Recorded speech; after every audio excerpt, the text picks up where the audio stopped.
Hi, everyone, and welcome to another episode of the Profit Streams podcast.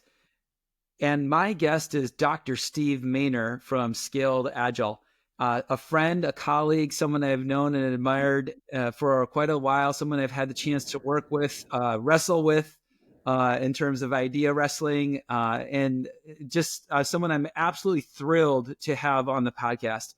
Um, Dr. Mayner and Steve's with friends. Can you tell us a little bit about who you are, your role at Scaled Agile, and kind of some notable aspects of your history? Because every time we talk, I learn a little bit more, a little another facet about your background, and it's always interesting.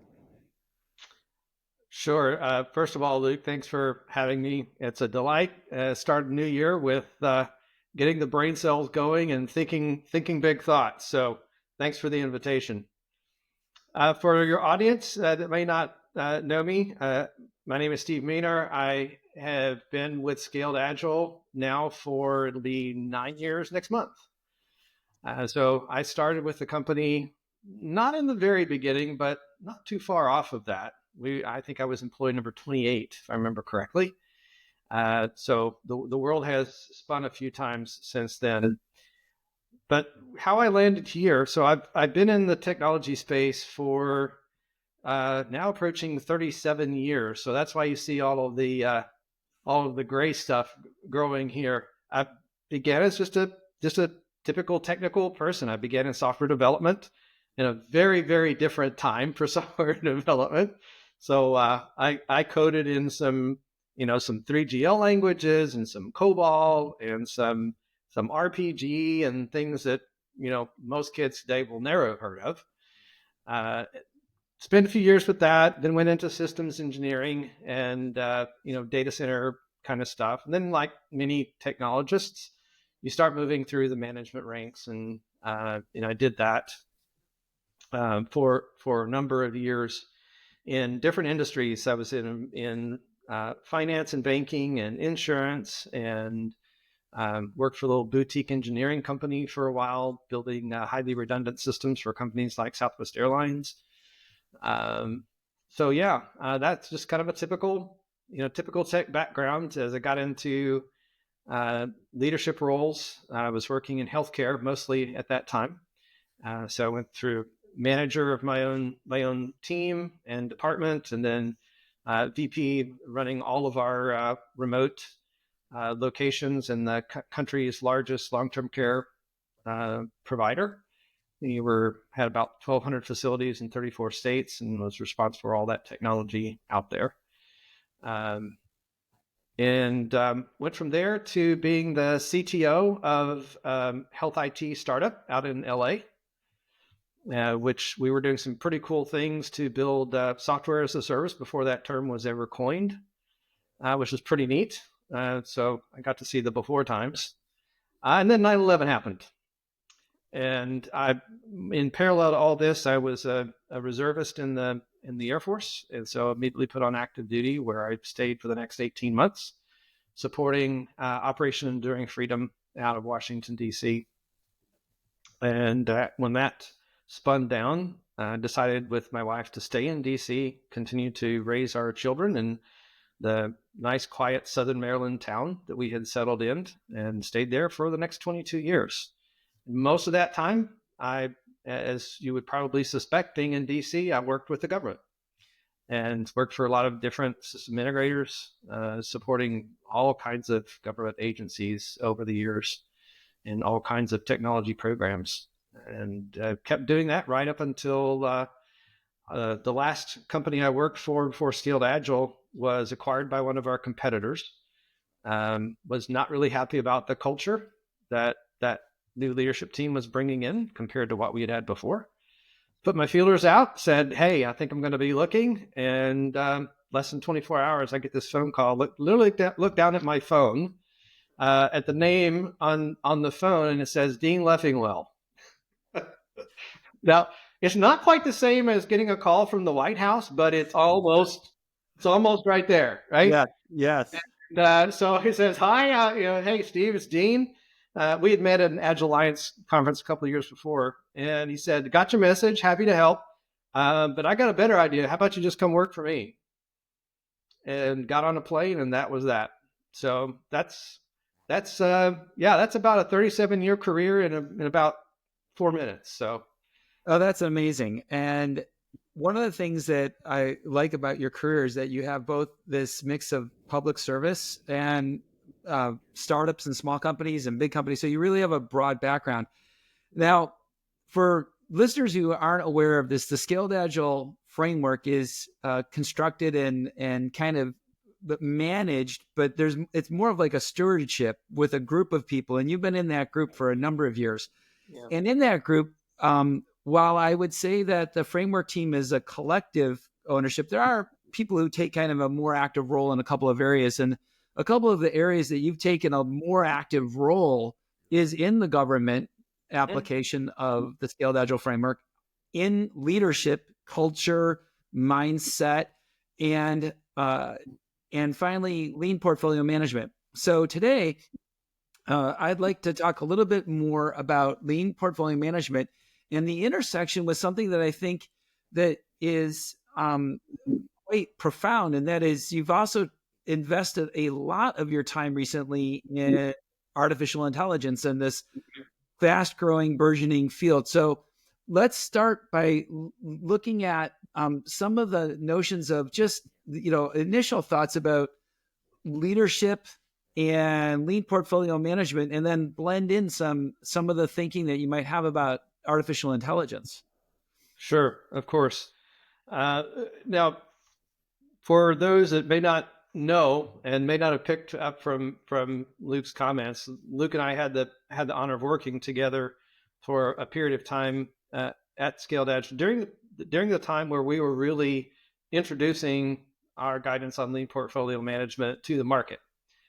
In fact, I think was able to do one of the very first tests of our course on lean portfolio management when it was first created.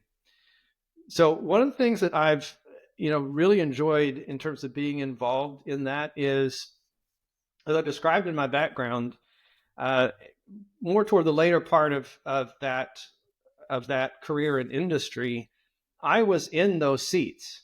So as the VP in an 80,000 employee company responsible for very large technology investments of both infrastructure and software development, managing those investments, managing a portfolio that was designed to support and enable the strategy of the organization that was the role that I and my peers played as we reasoned through the choices that we had to make about where those investments were going to go, and how would we make the right decision, how we would then manage that investment to make sure that it delivered on the promise that was made when it was put together.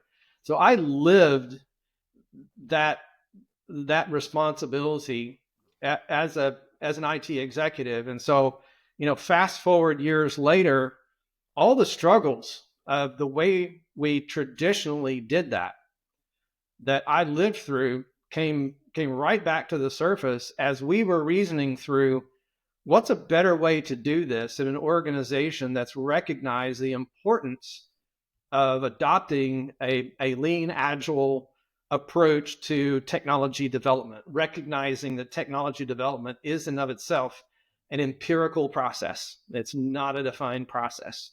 It's R&D, it's scientific method. We have to often discover our way to the right solution, which is great for the people building it, but how does that impact the people who are having to make the decisions to allow them to build it in the first place?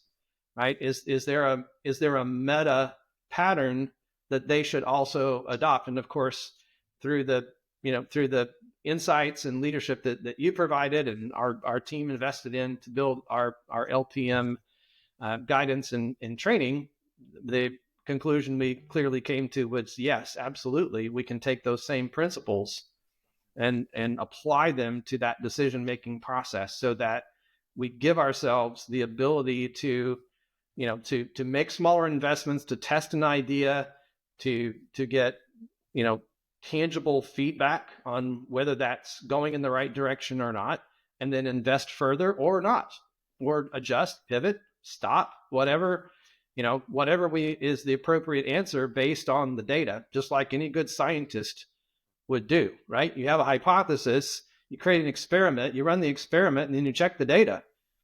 And the data may say your hypothesis was totally wrong, and that's okay. That's part of the process, right? That's not failure. That's learning, right? Learning, okay?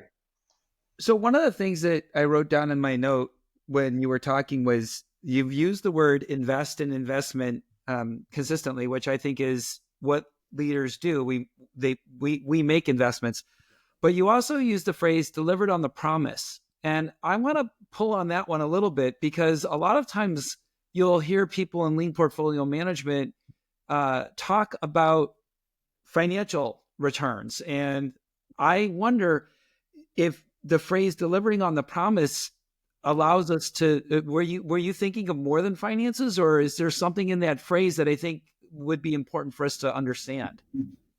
It's all inclusive. Of course, certainly on the commercial side, every commercial business is in existence to bring some product or service to market, get paid for that service, and make a profit, and that's how they continue to exist. So the financial piece is always there, but there's a lot more typically wrapped around it than just a lagging indicator down the road of revenue produced or margin or whatever it ends up being.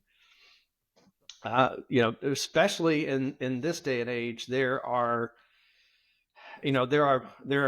purpose motives as well as profit motives. There are other kinds of indicators around successfully entering new markets, or advancing a technology and testing the boundaries of where human ingenuity can take us, which is what we see happening right now in the AI space.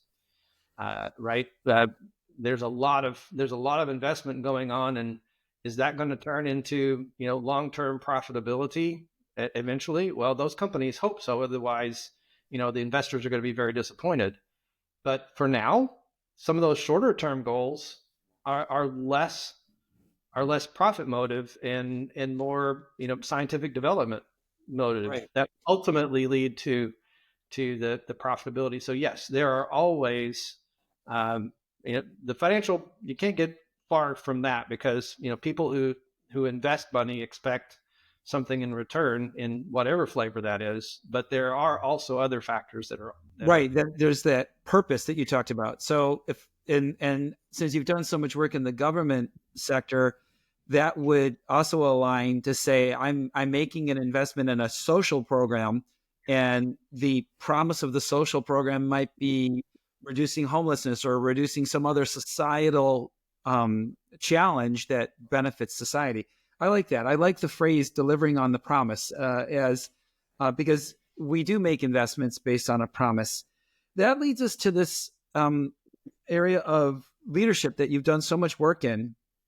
I mean, including a PhD. In this, and of course my own fascination with how decision-making processes work among a group of people. Yeah. So I want to pull into that, because one of the things that we're seeing right now is the use of AI, and I would freely admit I'm using various kinds of AI in my own work as more of a partner, but not as a decision maker. And I'm wondering how things might evolve. And I know it's impossibly hard to make predictions about the future, but certain aspects of human decision making, this notion of executives reaching an agreement on an investment, are those going to stay, or are those going to change? Are those going to even just go away in the future? Yeah. Of course, none of us have a perfect crystal ball, and so what I would say is where the state of the technology is today is keeping a human in the middle is still what we would recommend. I don't care what it is you're using the technology for, because it's just not that far down the road yet. Might it be somewhere in the future? Could be, don't know.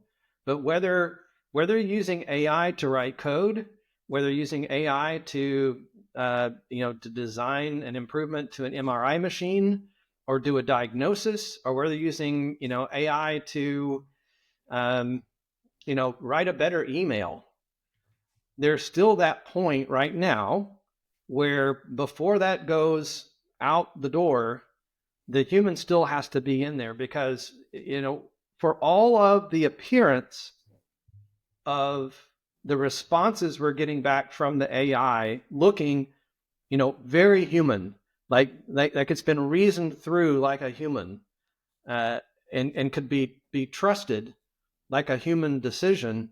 That's not actually what's happening. That's not the science that we have right now. And so it's prone to error. It's prone to bias. It's prone to lots of different things that we would not like as society, right? So that's where the responsible AI in movement and investment and research that we've certainly invested a lot in. It's a big topic in the AI space globally right now, both on the private sector and in governments and non-governmental organizations. That's still where we have to have those systems in place to make sure that the AI is helping us, right? It's assisting us, it's augmenting us, but it's not taking the decision, in bypassing the human in the loop. We're just not there. And will we be there at some point in our lifetimes? Hard to know. But for now, you can kind of take it. You got to stay in the loop. Let's bring this into some of the safe elements of LPM that I think are so useful. Like I find epics in safe as a blindingly obviously useful thing. And I've noticed that you mentioned, we can use AI to help us write code, which we do, diagnose images, which happens, write better emails, even kind of get a sparring partner at times on writing things.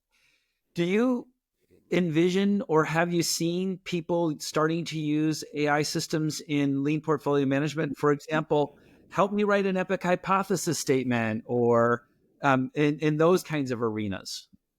Actually, I have, and it works really, really well because large language models, which is what most people would equate to AI we're talking about these days, generative AI that's exploded into global consciousness with ChatGPT in 22 and everything that's happened since, just to frame the conversation. So those models, that have been trained on pretty much, all the words the human race has ever published in one form or another, language-driven things, it's actually very good at. So you can feed it information about what is an epic hypothesis statement, which we've done.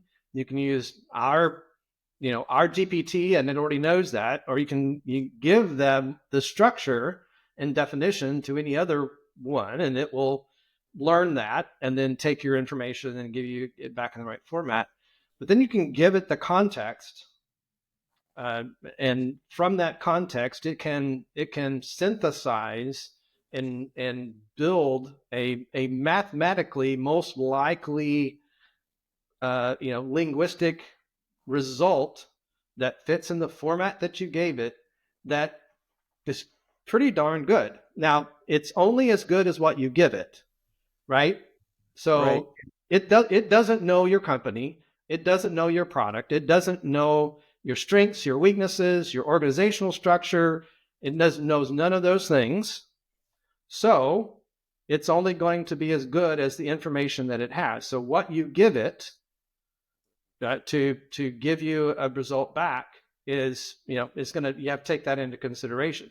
Now, your exercise may be simple, right? You may just need to say, here's a simple context of an epic we're trying to do, and it's enough information that what comes back to give you just that hypothesis statement format gets you 95% of the way in half the time or Right. more that it would have taken you starting from a blank sheet of paper. That's the benefit right now. Which is considerable when you think about it. That's real benefit. I Yeah. save time. It probably suggested something that I might not have thought about on my own right? Because it's tapping into its knowledge of humanity. My brain certainly doesn't have all of that. So it might actually be a better draft than I would have come up with myself. I've never quite gotten to the first shot is 100% on target and needs no changes whatsoever. I can't really think of anyone I've encountered like that unless it's my Grammarly edits on an email. But is it 95% there, and I can tweak this and tweak that and save a tremendous amount of time and probably get a better quality output than I would have done without that assistance? Absolutely. And it's very, very good at that. And anybody that's not doing that today, Is missing. what are you doing? Right? Yeah, you're missing an opportunity. But let's take that into a collaborative process. Eventually, the leaders do have to make decisions together about where to make these investments, because budgets are finite and human imagination and ambition is often unbounded. Mhm. And so, one technique, of course, in SAFE is participatory budgeting. There are other techniques, but thinking about the collaborative decision-making processes, you've got a group of people together. How might AI start to influence those collaborative decision-making processes? I mean, one possible sci-fi future is, well, I have an agent that represents me in negotiations, but I'm not sure, based on what you said earlier, that we're ready for that or I even want that. So where might it be? Now, eventually, so since you opened the door to agents, right? And that's sort of the next thing that's going to blow everybody's mind, right? We're just on the cusp of seeing that. And when I'm talking about agents, I'm talking about truly autonomous, like they're launched on their own, not on our prompting, right? But those agents, the idea behind them are they're usually specialized. They're trained in some particular area, so they're not generalists, they're specialists. So imagine an agent that is trained very deeply on our financial practices, our operating models, the things that our CFO and that part of the organization are very, very proficient in. Might a specialized internal agent be trained to really digest all of that and give rapid analysis and an assessment of things we feed to it and ask it questions about A/B testing different paths or whatever the case may be? Yes, that's not very science fiction-y. That's on kind of around the corner. Even so, I still would say we don't see anything with that advancement that would say the human's out of the loop.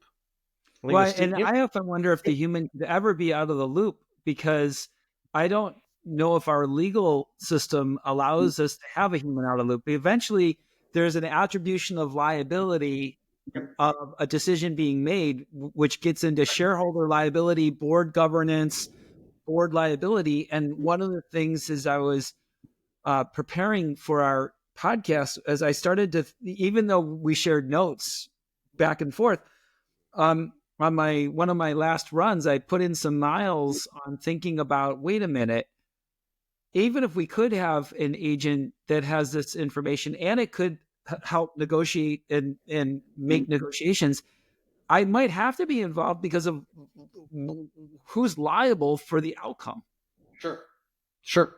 And so far now this case law is so new, so raw, and so thin.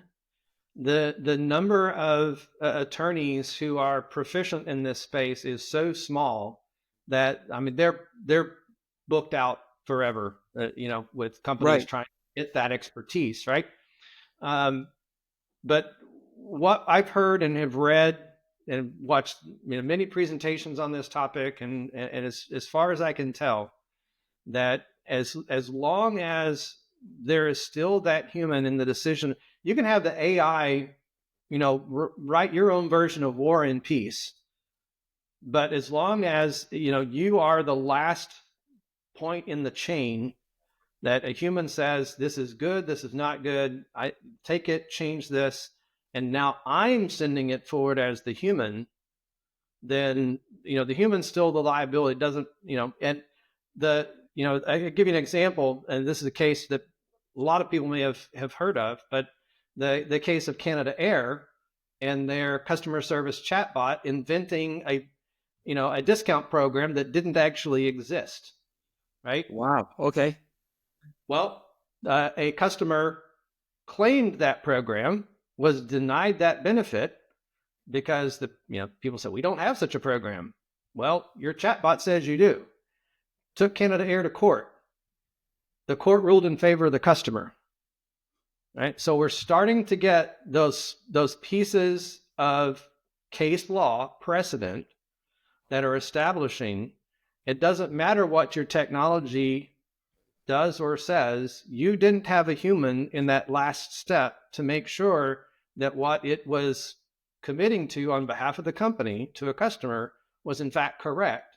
Therefore, you are liable.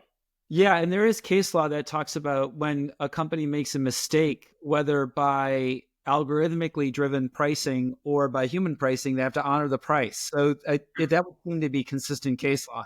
Well, let's take it a little. Let's maybe take it one notch down from an agent and talk about something that I find fascinating. Also, is in a lot of the work I do, I'm very blessed where I get to play the role of a facilitator, and I quite enjoy that role.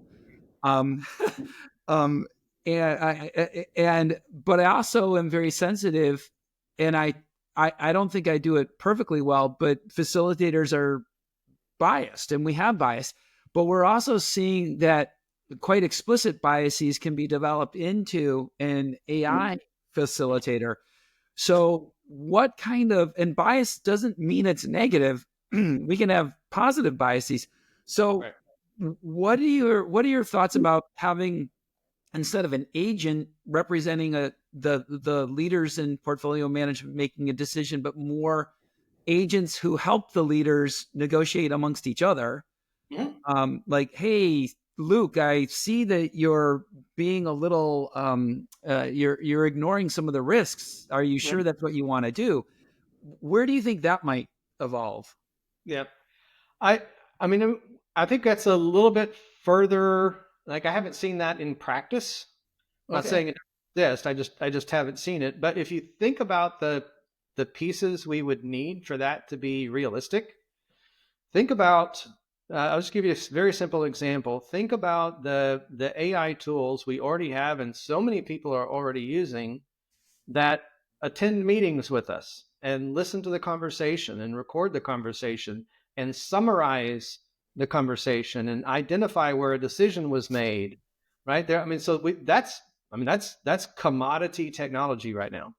It's not a far leap for that same type of technology, instead of being just an after the fact, right? It's there active the entire meeting, right? So how hard would it be for that same tool, one to, be extended to not just record and analyze after, but to listen to the dynamics of the flow of the conversation and assess, wait a minute, there's the group is missing something, there's a big thing, and have an ability to, pop up an alert or something to say, hey, I'm detecting something in this conversation that the group may want to be aware of now, not later when I produce the report or the summary. I mean, that's not a big leap from technology that. Yeah, I see that, and I know in my own use of some of the large language models, I've asked them to simulate people that I'll be negotiating with and tell me, based on what you know about this person, and I'll feed in their LinkedIn profile and some other elements. I say, how do you think they're going to argue for or against something that I'm advocating for? How do I prepare for, and how might I respond to them? And I found that the large language models are good at giving you ideas on, hey, this person is likely to say these kinds of things, and here's how you might be prepared to counter them. Yep. Oh, it's fantastic. Now, that's a pretty advanced prompting technique, but It is. It's absolutely. So if you've got a pitch, right? If you Right. you know Pitches. startup. Yeah, this is one you'll see out there quite a lot. You're a startup company. You're a founder, right? You've got to pitch your idea. You can build a whole murder board, of personalities and profiles that you prep the AI on, and give your pitch and have it challenge your pitch, and you respond to the challenge, and it'll. I mean, you have this whole back and forth where it's taking on the persona with as much information as it knows, and you feed it about the people you're going to be pitching to, Right. and The what. practice, the Yeah. practice. So So, that practice, just as a practice tool, absolutely, you can do that today. It's a pretty cool technique. so then the question becomes, because you're one of the most knowledgeable people I know about leadership and mindsets, and how to frame things in the sense of a mindset. And I've been starting to reflect on the idea is, are are there other mindsets beyond growth and fixed mindsets, or is it really just that a growth mindset is so broad that it encompasses this? But what kinds of mindsets or changes in mindset might a leader need to adopt to gain the advantages that we just talked about? So, yes, you're referring, of course, to fixed mindset, growth mindset, just a very foundational discussion of what is a mindset. And for the audience, just a quick reminder: a mindset is nothing more than our individual lens that we look through to make sense of the world around us. Right? It's our viewpoint, how we see our world and use it, make sense of it. And fixed growth versus growth is just, am I open to learning new things and considering new ideas, or am I more shut off and sort of locked in my own viewpoint? But beyond that, a mindset could be anything. If I'm an investor, do I have a risk averse mindset, or do I have a very aggressive, um, you know, I'm going to be okay with quite a bit of risk for the return that I could possibly get. That's a mindset, right? And so if you think about from a leadership perspective, right, what are the kinds of mindsets that leaders might have, right? I mean, gosh, you've got literally centuries of leadership writings, right, all the way back to Aristotle of, am I theory X, theory Y? Do I view the people that work in my organization as human beings that to be respected and whose voice needs to be heard, and and they're positive contributors to the success of the organization, or do I view them as cogs in the machine, right? Very um, you know uh, Taylorism kind of viewpoint. That's a mindset, right? So absolutely, any organization can take, what is our culture, what are our values, well, as a leader, what's important to me. You can train in AI. You can say, this is my approach as a leader. You can give it that context, and the barriers between how much context we can feed into an AI is about to be infinite. I mean, we are at that barrier right Right, now. So right. you can feed it all you want, right? You can take webinars that you've done. You can take employee letters that you've written. You can take all this stuff and you can feed it all in and say, now with this new task, I've got a really tough thing I've got to do. Maybe you've got to do a reduction in force. Maybe you've got to you're buying a new company and you've got to figure out how to communicate to the employees of the company you're acquiring in a way that's going to put them in the most positive mindset that they can have of being acquired by this new company. And you want to make sure that your personality, your mindset, your values come out through that communication. You can have it draft it in your voice and edit it. You can draft it and feed it in and say, critique. Does this match my values and mindset and priorities, or what would you do to make it better?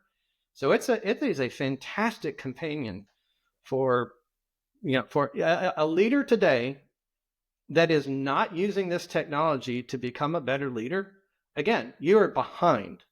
You're just behind, because other leaders, I promise you, are, and that's going to put you at a significant disadvantage. So let's go back to this notion of I've got a group of leaders who are making portfolio investment decisions. You've had that responsibility in your, and you still have that responsibility at Scaled Agile. It's not like you're not doing that. You're still doing that. Yep. Paint a picture of how that might work. Like, are you all coming into the room with your laptops, but your laptops are helping you interact with a large language model? Is there a single large language model that you might be interacting with them in a presentation mode where you're all seeing it, or is it both? I mean, give me some ideas of what you've seen, what you've tried, or what you envision would be worth trying. Because I think that also speaks to the mindset, not just of the individual, but there's got to be some notion of a collective mindset. How do we want to interact with this technology as we're making investment decisions? Yeah. I've not used it to run an LPM exercise specifically, but I have done something very, very close to that and similar to that in our responsible AI micro credential, where in the live sessions that we run with that, we actually ask the students, bring your technology, bring your favorite LLM, bring multiple you're going to use, and the activities actually prompt them in a group setting. So this is not individually, but in a group setting, they are going to work collaboratively as a team, and they are going to bring the AI into that team setting as a co-contributor. And watching the dynamics of that, having run that multiple times now, I think is a very close approximation of what I would see the technology being today. Because one of the things that as someone who believes very deeply in the value of the body of knowledge of Agile and the body of knowledge of Lean, one of those essential elements, particularly in Agile, is that idea of interactions, individual interactions, right? So I wouldn't, and maybe my kids or my grandkids won't be this way, but for me personally, I still believe very much in the human interaction and the human dynamic of the conversation, and would never want to unplug that and just have everybody focus on, can we write a more clever prompt, right? So it's more about, can they use it to augment the value of the human interaction so that the outcomes of that interaction are better than it would have been otherwise. That's where are there vectors of augmentation that you think might be more promising than others? 100%. So anything that requires accessing a large volume of information and trying to sift through that quickly so that you've got an important data element for the decision or for the conversation that you're having, right? I'll give you an example. So you are in, let's just say you're in a typical, portfolio strategy session. Maybe you're, evaluating some epics, and you need to access, we're trying to decide between this initiative or this initiative, and it could be internal information. We need to rapidly get our hands on or trend some market data about how the product this might be a replacement for or enhancement to has been performing in the market, right? So if it has access to internal data, so it's one of our internal models, and it can rapidly grab that and synthesize it in any way we would want it synthesized, much more quickly than a human being could do, right? And we could get that fast for our team. So your team could be more effective. So I want to veer this a little bit, and I'm gesticulating for the listeners. I'm moving my hands, because a lot of times what I've experienced, Yeah, it's like everyone knows me. No, I can't talk without a whiteboard or hands moving or both. Um, but a lot of times we'll go into these sessions and you'll have questions, and then the group's confidence in making the decision plummets because the group is like, wait a minute, we're not as confident as we were. We better go get some data. We better reconvene this meeting in a week or two. Exactly. And you've just blown my mind because you've said, hey, wait a minute, with the right structure of an LLM, maybe not even an agent, just existing technology, that same group of people may be able to work more efficiently as a group because now what they can accomplish is get that information to help them make a more informed decision in a more crisp and more confident manner. I'm not saying it's correct, but I am saying you feel confident about the decision. Yes. And by the way, this isn't science fiction. I've already seen this being done.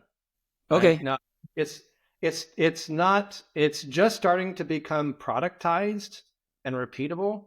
But innovators who really understand the technology, who have been able to instantiate models inside the firewall, right? So you've got all the protections in place, so your stuff doesn't go out, to the world, and you give it access to all kinds of data sources. It's your CRM system, your accounting system, your product management system, your communication system, your email system, your Slack system. So it can actually use as part of its data what are the communication patterns inside the organization, who's involved in this versus whose voice needs to be represented here. Well, instead of using the human memory and assumptions about who's been involved in this, if it's got access to all that data, it can actually come back and give you an instantaneous heat map of who are the players that are around this topic or whatever the case may be, that you may say, oh, we're missing. And how many times have we been in one of these decision making meetings where the thing that we stumbled over is, in spite of our best efforts, we did not have the right voices at the table. It's Right. always easy to figure out who the people with C's in front of their name need to be involved. What we don't know is where's the Brent, you know, homage to Gene Kim and the Phoenix Project, right? Where's the Brent in the organization who is the only one who actually knows the right answer to that? And that's the answer we need now to make this decision. Right. Well, that an AI that was looking at your communication patterns would have seen, this massive dependency map on this, this one ID in the system around this topic, and it could flag that literally in the blink of an eye. Is this person in the room? Have you brought them in the conversation? If not, then your decision's probably going to be faulty. Yeah, the lines with one of my favorite studies from a few decades ago in the communications of the ACM by Neil Isko, which was a field study of large programming systems. And they went around to large systems, which they defined as 1 million lines or more of code, which are substantial systems. And they asked an interesting question. They said, of all the people who contributed to this success, can you name one or two people? And then they did maps, and they found that in these large systems, there were always one or two key people, which now what you're going to have to stay with me a minute because I'm going to go somewhere, but I want to give background on it. You mentioned a heat map, which made me think of a phrase that I've often used. Sometimes my friends will say, what's the difference between working at a startup versus a large company? And I say, well, I don't think you work harder at a startup, because I know a lot of people in big companies who work many, many hours. Mm-hmm. But I do think you work hotter at a startup. And what I mean by hot is that because there's fewer people, you get to the room, you have the people in the room that you need, to your point, you make a decision, and you don't have a whole lot more people to get involved, so you can move quickly. So you're making decisions and you're moving hotter, not harder, but hotter. And what you're saying is AI could make decision making hotter at large companies. But now that leads me to the question of, what if I don't want to work that way? What Mhm. if what if I don't want that pace of change or that decision-making intensity? Is AI gonna somehow change the nature of these large organizations in the sense that they could all be as fast as a startup because you can make the decisions Yeah. hot? I mean, it can certainly, it has the potential to enable that.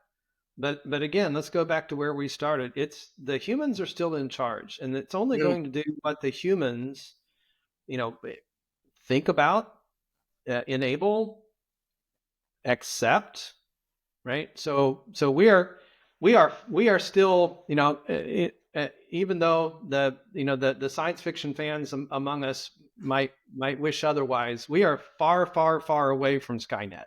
So if that's where your mental model is, if you're listening, we are not there. We are still talking about, as we have with basic computing, the internet, every technological advancement that we've seen in our careers over the last 30 years, these are still all about unlocking abilities for humans, for organizations to do, new, innovative, creative things, do them faster, do them better, right? It is, we chose very deliberately in our AI competency model in SAFE that the first dimension is an AI augmented workforce.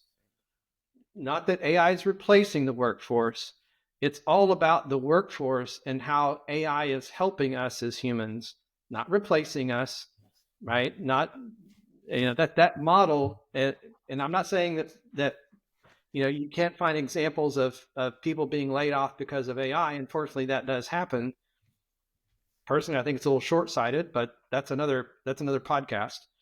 Um, but it really is about how can we use this as the next string in a long historical string of technological advancements that help us do what we do better, be better at our individual jobs, be better as a company in creating things that benefit society, that add value to the world, to do a better job of what we exist to do, but just better than we could by ourselves without the aid of these tools. They are, in fact, that they are tools. So So and I kind of like the uplifting note that you're bringing us into. So let's close with the following question, and it's not a perfectly formed question.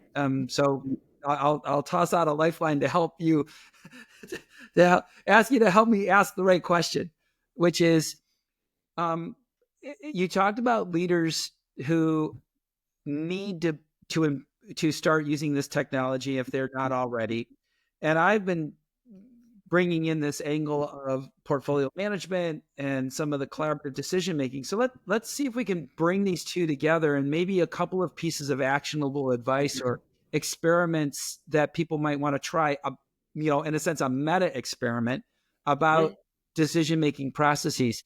What Let's say that you're working with an organization, or an organization is heading into a portfolio planning session, a budgeting session, and for what it's worth, we are still in the budgeting cycle in many companies. Even though the end of the fiscal year has happened, people are still truing up their budgets.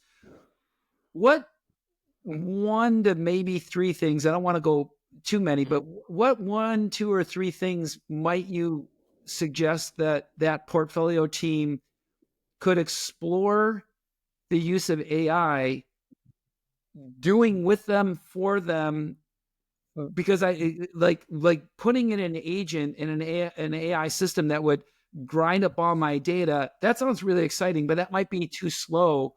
Yep. It might take like, I don't know, some period Yeah. of time. But what could it what are the one or two or three things I could maybe try in the Q1 25 that would be interesting or important or worthwhile? Yeah. So, in spite of all we've talked about that are future capabilities of AI, it has a lot of capabilities today. Right now.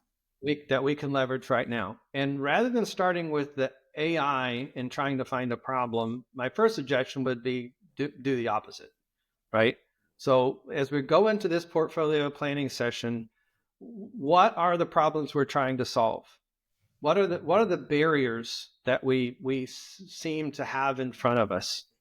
And let's start with that, right? If we have this vision, this desire to go in this direction, we've got to make some changes. We've got to make some investments, right? There's some barriers we feel are in the way, or some things that we've got to accomplish to reach that goal. Catalog those, like list those. You do your simple, yellow pad, draw the line. What are those problems? And then ask the question, can AI help?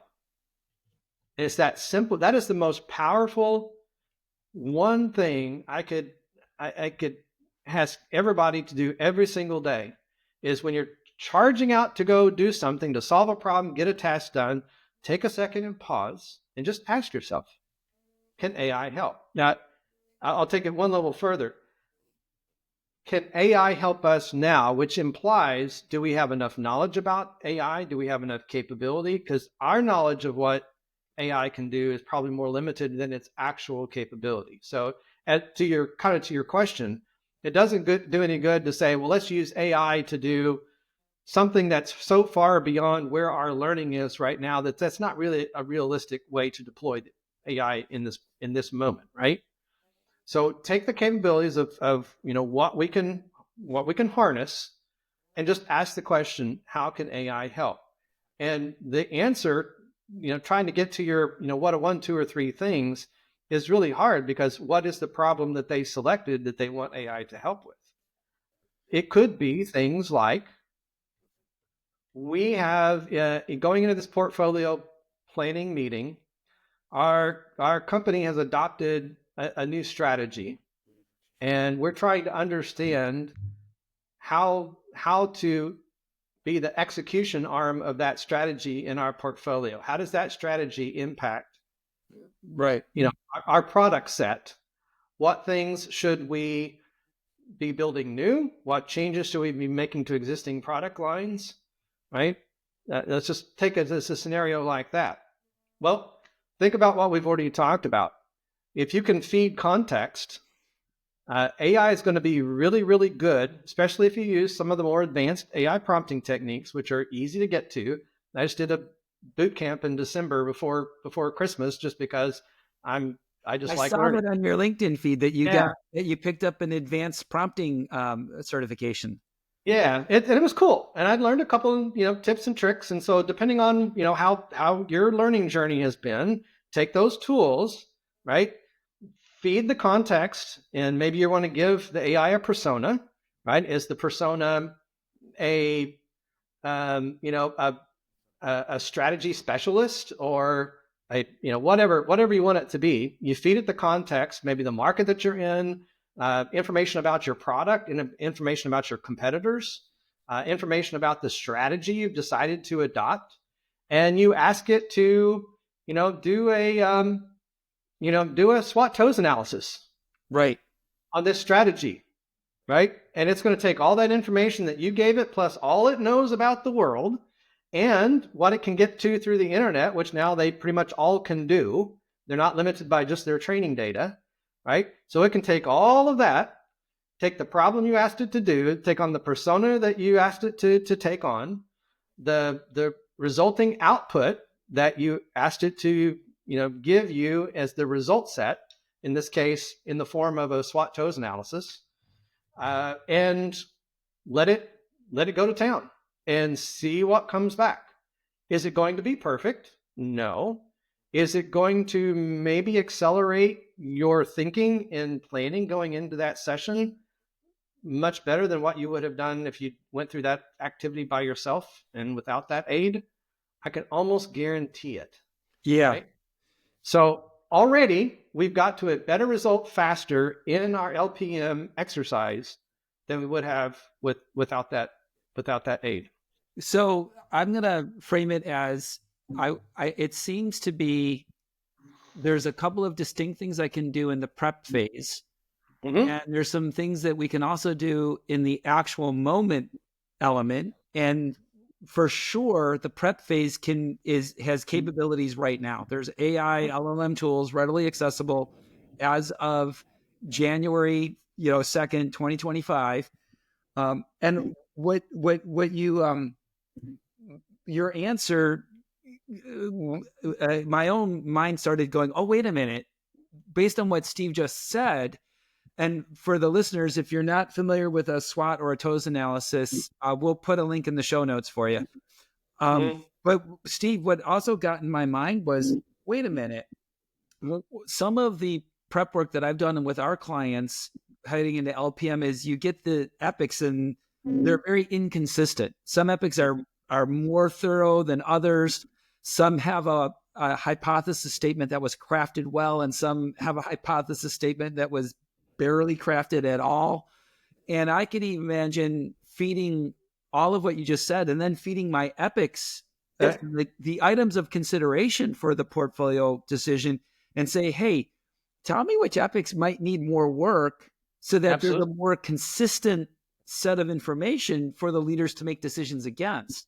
Yeah, that's easy. That doesn't require advanced prompting at all. All you got to do is, I would advise, since if you just say, give me an epic hypothesis statement, you don't know where it's going to go get that, Right. and use it. So give it the template, give it the definition, right? We are creating epic hypothesis statements that are structured this way, that have this set of criteria. This is what good looks like. Okay. So there's a target. Now we have this set of draft epic hypothesis I've got statements. 12 epic hypothesis statements. I'm going to feed them all to you. I want you to critically analyze against our criteria, and and look for, and then maybe I give it even some things to think about. Thoroughness. Meeting the Accuracy. meeting the pattern. Yeah, any logic flaws. Give it some ideas on what it might look for in its critical thinking. Another just prompting technique that's, again, kind of a basic one, is don't take its first answer. Right. Like, never take its first answer, right? Tell it what was good, tell it what was bad, tell it to critique its own answer, right? Like, critically evaluate your own response to the prompt I gave you, and how would you make it better, right? So just having some of those basic prompting techniques to know that, yeah, I can do that. I can do a round of this. It's probably more in the preparatory, right, than the leading up stage. Yeah. And that way I can go into the live event and be able to, maybe that's in my opening briefing. These are the ones, this is the full set we considered. These we decided not to bring in for this activity because they weren't quite ready for prime time. So if you were wondering, maybe you're a stakeholder in that, like, where's my whatever? Right. We can explain, why we're not bringing that to the table today, and what the work is that needs to be done on that, so that it can be evaluated, right? We can do all of that, and we can do it way faster and way better with these kinds of tools. And we get the benefit that our own work and our own mind becomes that much more prepared through the interactions with the AI and looking at its results and going, yeah, sometimes I feel like the AIs that I've used in my own work are kind of the gentle, kind of like the gentle poke in my ribs saying, yeah, you could have done better. And then I go, yeah, I should have. And, but I'm doing it privately, so I'm not so, embarrassed publicly. Okay, let's close with a final question, and that is, how would you like to close? There's different ways to close. Yeah. You're a friend and you're someone I admire. I mean, this has been really exciting stuff, and I love reading about what you're doing. I love seeing some of the tools that Scaled Agile is delivering, both for people who need to learn about this, but also people who want to use it with some of the SAFE's own, Scaled Agile's own offerings. How would you like to close, my friend? So I get asked the similar questions a lot, and this is honestly just the best I can I can give anyone at this point is first of all, take a step back and realize where we are in the trajectory of time and technology. You and I are both, old enough to have been around, but we remember when that person came to our desk. Hey, we've got this new cool thing called the internet. You got to check this out, right? And think about where we are today compared to that moment. I can remember exactly where I was when that happened and what the world looked like then. Now, if you take that same period of time, which is about 20 or 30, gosh, I've lost count, a long time, and you project that forward and just put yourself in the mindset of we are in the dawn of this, right? Now, what do we know about the internet? A person who took the position, which, by the way, the founder of the company I was working for at the time actually took this position. His quote was, and I won't name his name because he might still be around. I don't want to embarrass him. But when we brought this to him, it's like, boss, we got to jump on this. He was like, this is like the CB radio. Everybody wants one, but then when they get one, they don't want to do with it. It's going to be a flash in the pan, right? Famous last words. So if anybody has any doubts or AI, is this, do I really need to spend any time on this? You need to get over that. This is not going away. It is going to shape the future of humanity. And it's just really darn useful. Yeah. So, just kind of, if you're mentally there, kind of jump over that fence, do whatever you got to do to get past that point. And the best way to do that is, instead of just, worrying and wringing your hands about it, just pick something and go try it out. There are so many free things you've got right on your phone right now. Go jump on Gemini or Apple Intelligence or whatever. It's not going to cost you a dime, and just play with it and learn and be curious and try stuff out. You're not going to break anything, I promise. And be a learner. So that is the number one thing. Be a learner, and view this as just, you know what? It's a great tool that I didn't have before, but I have now, and it's useful. It's helpful. I need to find out how it's useful for me, right? Make it helpful for me. And it could be in work. It could be something that helps you plan your vacation itinerary. It doesn't matter. Just become more accustomed to this being a part of your world, because I promise you, it's going to be for the rest of your life. So you can either, take advantage of it or, miss the bus, and that would be sad, right? Yeah. So that is the biggest thing. And for those that are already there, just my number two big thing is, this is moving so fast. I mean, so fast, at a speed unlike anything in my 37-year career I have ever seen before. Yes. So you got to find a way to kind of be aware and stay tuned, because already I'm telling people, yes, learn prompts. It's a good thing to know now, but don't fall in love with prompts, because in our lifetimes, there's going to be a day where no one's going to sit at a keyboard and type out something to an AI. That day will go away. It will just go away, because we will have a completely different interface that will make typing words into a little square on a screen look really, really silly. Yes. Yeah. Right? But for now, it's what we've got. So use what we've got, but don't fall in love with it, because there's a future out there where that's going to go away, and we're going to have a different way we interact with this technology. So just be ready for change. Stay up with it. Find a newsletter you love and just kind of read it daily, and just stay up with things. When something new comes out that looks like it might be relevant to you, try it. What's the worst that could happen? If it doesn't work for you, and that's okay. Or you find something that's like, oh my gosh, I can't believe how much time this is going to save me. I never knew this was possible. Right. I mean, your whole work environment can change. Your whole home environment can change depending on what it is that you find, right? Right.